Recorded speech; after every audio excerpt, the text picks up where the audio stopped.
Hello, this is Xavier, and today I will be giving a poetry analysis of one of the most well-known, if not the most famous, Shakespeare sonnet, Sonnet 18.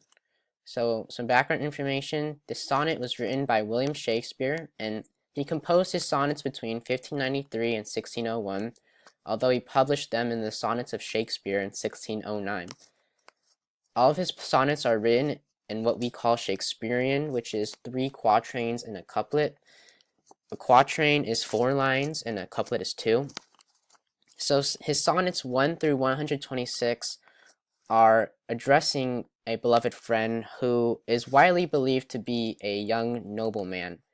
And nearly all of his sonnets examine the inevitable decay of time and the immortalization of beauty and love in poetry, which is exemplified in this Sonnet 18. So here's the poem. Shall I compare thee to a summer's day? Thou art more lovely and more temperate. Rough winds do shake the darling buds of May, and summer's leaf hath all too short a date. Sometime too hot the eye of heaven shines, and often is his gold complexion dimmed, and every fair from fair sometime declines, by chance or nature's changing course untrimmed. But thy eternal summer shall not fade, nor lose possession of that fair thou'st. Nor shall death brag thou wanderest in his shade, when in eternal lines to time thou growest. So long as men can breathe or eyes can see, so long live this, and this give life to thee. So some side notes, it has a very simple rhyme scheme, and Shakespeare used this rhyme scheme in all of his sonnets, and this poem is written in iambic pentameter. So I'm going to divide this each into quatrains and the couplet. So beginning with the first quatrain, shall I compare thee to a summer's day? Shakespeare, he begins with a question. Is it a good idea to compare you to a summer's day? And this creates a metaphor, which will be used throughout the poem between summer and his beloved. Thou art more lovely and more temperate. So he's saying you are more lovely, more beautiful, and you're more temperate, which means consistently milder and calmer. Rough winds do shake the darling buds of May. So the darling buds in this line can symbolize beauty. And because summer might be sporadic, the rough winds will destroy the darling buds. So beauty will be destroyed, and therefore beauty of summer is not everlasting. And summer's leaf hath all too short a date. So this means summer's way too short. And it kind of personifies summer as in summer is taking out a lease with nature. And this lease has an expiration date that's just way too short. So the second quatrain.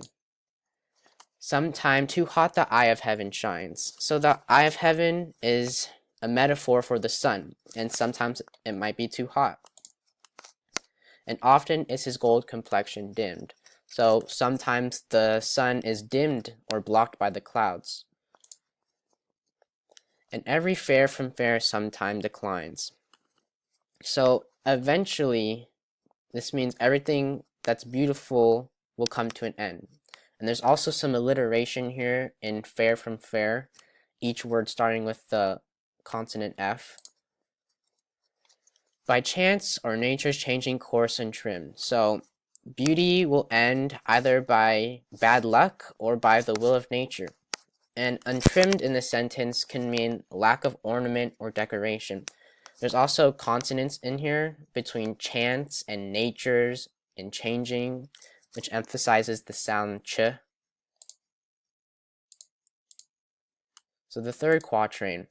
Now I want to just point out that in this third quatrain, the poem takes a different tone of voice, as if Shakespeare's beloved is summer, instead of just comparing. So he's saying, but thy eternal summer shall not fade. So he's saying your eternal summer shall not fade, and summer as in its most beautiful state. So your beauty will never fade, nor lose possession of that fair thou'st. So you will not lose your beauty, unlike summer. Nor shall death brag thou wanderest in his shade. Death won't be able to brag about you, because usually death will brag about its conquest over life, but because, well, as Shakespeare will later explain, I've written this poem about you, and death won't be able to claim you. There's also personification of death, since death is bragging. When in eternal lines to time thou growest. Eternal lines, it's a metaphor for poetry, and he's saying, in these eternal lines, you will grow as time grows on. So to end with this couplet, he's saying, so long as men can breathe or eyes can see, so as long as there's people on this earth and they can read, so long lives this, and this gives life to thee. This is the poem. And he's saying as long as people read it, this poem will live on forever. Now the interesting part of this is that he's saying this poem gives life to you. Shakespeare's saying that because I've written this poem about you, your beauty has been immortalized forever. So no matter what happens, no matter if the rough winds destroy the darling buds of May, or if summer's lease is too short, it won't matter because I've written this poem about you. And that's why death can't brag about you. So I hope you found this presentation interesting, and thank you for watching.